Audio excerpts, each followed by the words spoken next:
Hello, welcome back to Plant Boy. My name is Cade. I hope you're doing well. Obviously today we are going to be talking about plants that I have killed.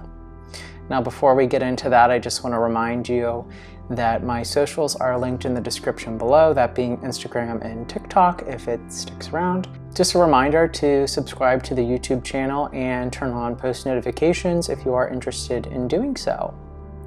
So let's dive right into this. So before we cast any judgment, I want to remind you of an old Latin saying, and it goes something like, err est humanum, and it means to err is human, meaning that we all make mistakes, and mistakes are part of the human experience.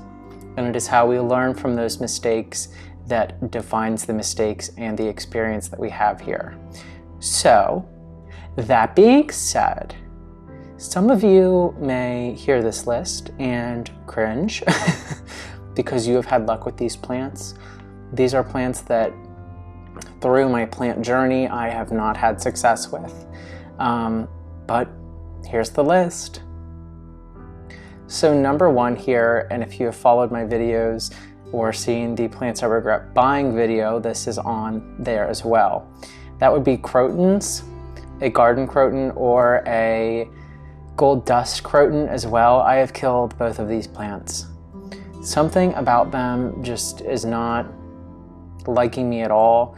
I think it may have to do with sunlight exposure, but I'm not entirely sure why these guys didn't work out for me. The gold dust did really well actually, however, I found that they were more pest prone than any of my other houseplants really. And from my experience, there are certain plants that are more pest prone than others, and crotons definitely seem to be one of them from my experience. This next plant I was very excited to get, and that is the Spathiphyllum silver streak, or the silver streak peace lily.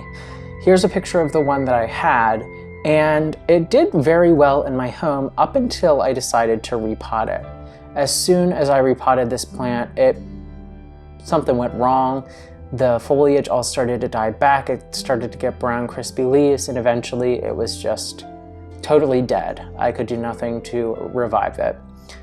Not entirely sure what I did wrong, if it was the potting mix that wasn't correct. I think I may have just shocked the root system and maybe was a little too hard on the plant whenever I repotted it. But again, mistakes are a part of life. The next one is a Tradescantia, or wandering dude.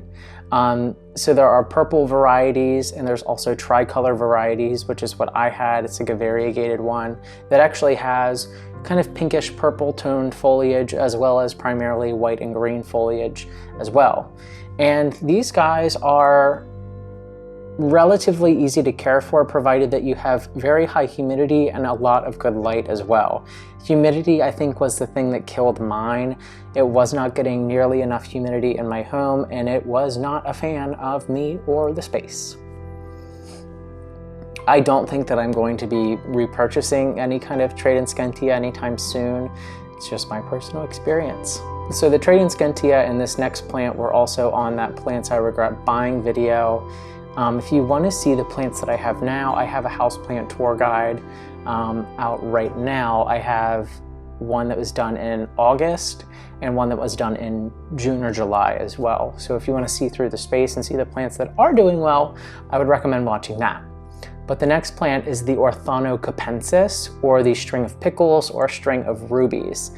This guy did relatively well for me, however, it was not getting nearly enough sunlight and it started to get kind of what seemed to be etiolated, which is where those succulents really stretch out and get kind of leggy because they aren't getting nearly as much sun as they need. And I noticed that this plant was also a little bit more specific about the light scenario that it got.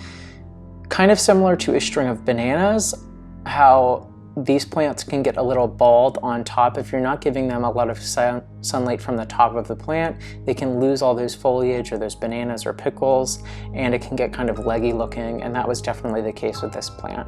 I repotted it and it was doing okay, but I really didn't have enough sunlight for it, and I couldn't really get any solid new growth out of it without the older pickles dying.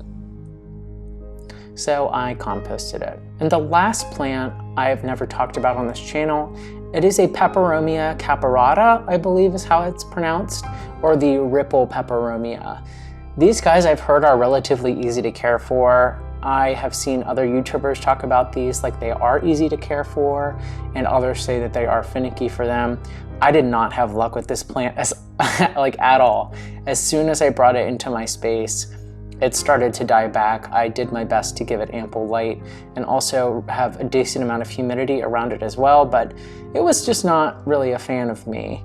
And I just never reinvested in getting another one or spending a whole lot of time trying to investigate what I was doing wrong. So that's my list, everyone. There are other plants that I've killed throughout the years. I've actually killed a pothos before. It was like one of my first plants, and I let it sit in water and it began to rot, and you know, water around the roots is never good for your house plants, and that was no exception. So my point in this video is to hopefully soothe you if you're upset about maybe killing a plant, especially if it was prized to you. We all make mistakes, and we all should try to learn from those mistakes and understand, is this a plant that I can actually care for and provide the ample conditions, and it's just something I was doing wrong? Or is this plant not meant for my home, or would I need to invest in a grow light or a humidifier or something like that? And there's certainly nothing wrong with just not having luck on certain plants. I'm looking at you, Croton. Anyway, everyone, I would love to hear your list of plants that you've killed over the years in the comments below. Let's not judge, let's just accept the fact that we all make mistakes. And I will see you all in the next video.